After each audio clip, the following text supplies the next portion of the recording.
नमस्कार दोस्तों, मैं आपका दोस्त और होस्ट राजमेला और आप हमारे साथ देख रहे हैं न्यूज चैनल द बम्बार्ड।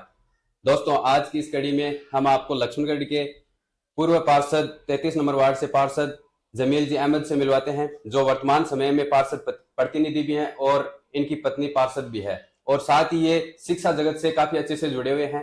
तो चलिए मिलते हैं जमील जी अहमद से। सर, आपका जीवन परिचय। नमस्कार सर, मैं जमील अहमद किनारा, वर्तमान में मैं पार्षद प्रतिनिधि हूँ। 1994 में समाज के कुछ सभ्य लोगों ने मुझे शिक्षा से जोड़ा। ये कुछ समय पहले 1994 में मदरसा था, मदरसे से इसको स्कूल में कन्वर्ट किया गया। उस वक्त मुझे इससे जोड़ा गया।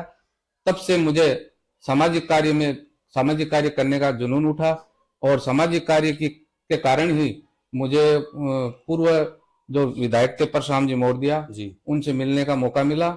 फिर मेरे थोड़ा थोड़ा राजनीतिक जुनून भी उठने लगा, लेकिन मैं ज्यादातर सामाजिक कार्य में ही व्यस्त रहता था और इसी में मैं खुश हूँ। और आज भी मैं अपने आप को राजनीतिक से न जोड़कर सामाजिक कार्यकर्ता के रूप में ही अपने आप की पहचान मानता हूँ। जी सर। जी, सर, आपकी राजनीतिक कैरियर की स्टार्ट कैसे हुई और किस समय हुई, किस एज में थे उस समय आप?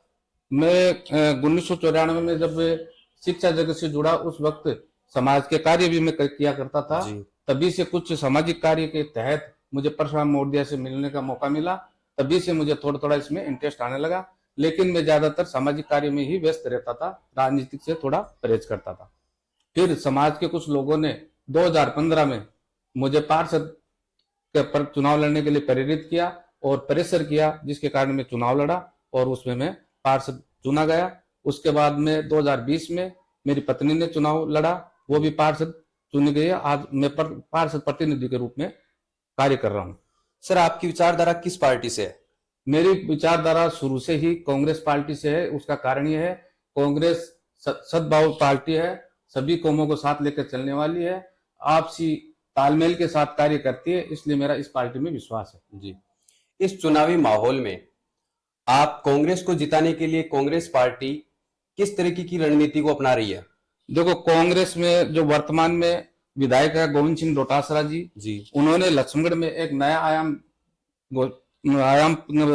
स्थापित किया है। जी, उन्होंने विकास की गंगा बहाई है और लक्ष्मणगढ़ में जो सोच भी नहीं सकते थे ऐसे काम किए, जैसे जिला अस्पताल है, नेचुआ में उप जिला अस्पताल है, नेचर पार्क है, लव कुश वाटिका है, 2 सरकारी कॉलेज, एक लक्ष्मणगढ़ में, एक नेचुआ में, 40 अंग्रेजी स्कूल, 101 स्कूलों को क्रमोन्नत किया, 615 कक्षों का निर्माण करवाया सरकारी स्कूलों में, जी, सीकर को संभाग बनाया, लगभग 1100 किलोमीटर की सड़कें बनाई है, 10-33 केवी ग्रिड बनाया है और 132 16 में सब स्टेशन पावर हाउस बनाया है।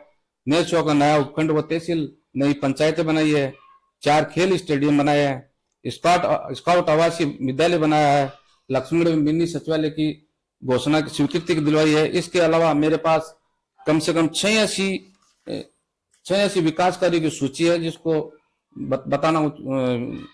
बताने के लिए इतना उचित समय नहीं है। तो इस हिसाब से मैं गोविंद जी में भी विश्वास करता हूं और आने वाले समय में भी उम्मीद करता हूं कि राजस्थान में सरकार कांग्रेस की रिपीट होगी और उसमें अगर विधायक गोविंद जी चुने जाते हैं तो लक्ष्मणगढ़ का नक्शा ही बदल जाएगा, ऐसी जी, मेरी सोच है। जी। सर, आपको क्या लगता है कि वर्तमान समय में कांग्रेस की विपक्ष की मजबूत पार्टी कौन सी हो सकती है? कांग्रेस की मजबूत विपक्ष की, हाँ, जो आपको टक्कर दे सके। देखो फिलहाल तो कांग्रेस के सामने बीजेपी की तरफ से सुभाष जी मेहरिया है, जी, लेकिन काम बोलेगा। जी, बिल्कुल। गोविंद जी ने जो काम कराया है उसको जनता को याद है और जनता आगे भी उनसे उम्मीद करती है, इसलिए गोविंद जी को ही मैं मजबूत मानता हूँ। सर, आपकी विचारधारा सामने वाली पार्टी से कहां पर जाकर टकरा जाती है? समझा नहीं? जैसे कि सर, आपकी पार्टी है, तो ऐसा कोई विचार जो सामने वाली पार्टी का है वो आपको पसंद नहीं है, या फिर सामने देखो, वाली पार्टी से वो आपको जो पसंद कांग्रेस नहीं है? पार्टी 36 कौम को साथ लेकर हमेशा चलती है और 36 कौमों का ही विकास कराती है। सामने बीजेपी है जो नफरत की भावना फैलाती है, भाई को भाई से लड़ाती है, जात पात करती है। तो उसमें जी। मतलब हमारी जीत ही मैं सुनिश्चित मानता हूँ इसमें। सर, आपके जीवन में आने वाली राजनीतिक चुनौतियां क्या थी? नहीं, मेरा तो कुछ नहीं था, मैं सामाजिक कार्य में विश्वास करता था और कभी भी मैं हताश नहीं होता था। काम काम के तरीके से करवाता था, तो इसलिए मुझे कोई चुनौतियों का सामना नहीं करना पड़ा। और लोगों को मैं काम करके ही खुश रहता था। सर स्थानीय नेताओं के बारे में आपका क्या कहना है जो आपके विपक्ष में है? नहीं, वो तो मैं क्या बताऊं उनके बारे में। बाकी मैं तो गोविंद जी को ही मजबूत मानता हूँ, क्योंकि उन्होंने विकास करवाया जो राजस्थान की किसी भी तहसील में नहीं होंगे, ऐसा विकास उन्होंने करवाया। तो मैं तो उन्हीं को मजबूत मानता हूँ। सर आप कांग्रेस पार्टी से बिलोंग जी। करते हैं, तो आपको कभी किसी सामने वाली विपक्षी पार्टी से कभी कुछ ऐसा मिला जो आपको अच्छा न लगा हो, आप पे कोई आरोप प्रत्यारोप कुछ ऐसा आपके वार्ड में? नहीं, ऐसा कुछ नहीं है मेरे वार्ड में। इस पहले जब पार्षद चुना गया था तो कम से कम 23 लाख रुपए की कब्रिस्तान में चार दीवारी का निर्माण हुआ था। अभी मुझे 15 लाख का भवन दिया है जी। और 4,15,000 की शमशान की चार दीवारी पास की है। 4 ट्यूबवेल मुझे मिली है, 7 नई सड़कें मुझे मिली है। तो विकास के बारे में तो मैं किसी से मुझे कोई शिकायत नहीं है, क्योंकि गोविंद जी से जो मांगा वो होने वाला काम मुझे दिया है, इसलिए मुझे कोई शिकायत नहीं उनसे। सर कभी आपकी पार्टी से कोई उम्मीद हो और उस उम्मीद पर आपकी कांग्रेस पार्टी अगर खरी नहीं उतरती है तो क्या आप कांग्रेस पार्टी से बगावत करेंगे? नहीं, बगावत सब तो मेरे कार्यकाल में या जीवन में नहीं है। जो काम होने वाला है वो तो होगा, क्योंकि गोविंद जी के विचार ऐसे हैं कि वो स्पष्टवादी है। होने वाले काम के लिए यस करते हैं, जो नहीं होता उसको मुंह पे ही मना कर देते हैं, तो उनके बार बार चक्कर लगाना नहीं पड़ता है। तो उनके इस विचार से मैं बहुत खुश हूँ।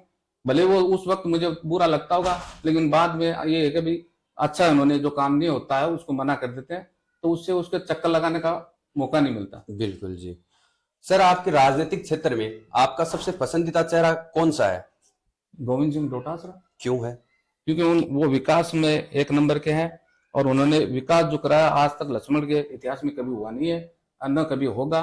और मुझे उम्मीद है कि वो रिपीट सरकार होगी, दोबारा अगर बनेंगे तो लक्ष्मणगढ़ राजस्थान में एक नंबर का होगा। सर वर्तमान समय में बीजेपी में जो गुटबाजी चल रही है उसके बारे में आपका क्या कहना है? ये तो बीजेपी वाले बताएंगे जी। बाकी मैं तो समझता हूँ उनकी गुटबाजी से या उनकी एकता से गोविंद जी पर कोई असर होने वाला नहीं है। जी बिल्कुल। सर आप युवाओं के बारे में क्या संदेश देना चाहेंगे हमारी ऑडियंस को? शिक्षा की दृष्टि से तो मैं युवाओं को यही बोलूंगा कि जो शिक्षा का जो समय होता है वो 4 या 5 साल का होता है।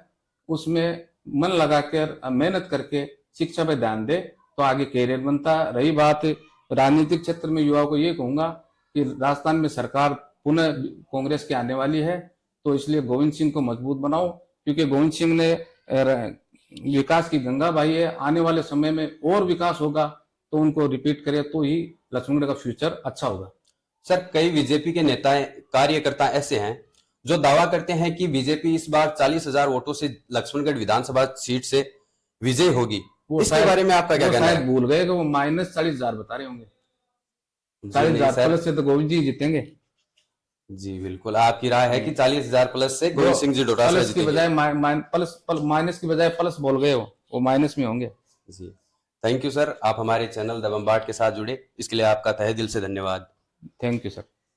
दोस्तों आपको ये न्यूज कैसी लगी आप हमें कमेंट बॉक्स में बताइए, और अगर हम आपको हम पसंद आ रहे हैं तो आप हमारे चैनल को सब्सक्राइब कर सकते हैं, और ऐसी न्यूज देखने के लिए सब्सक्राइब करें और आप अपने दोस्तों को ये वीडियो शेयर करें ताकि ये जानकारी सभी दोस्तों के साथ शेयर कर सकें। थैंक यू दोस्तों, धन्यवाद।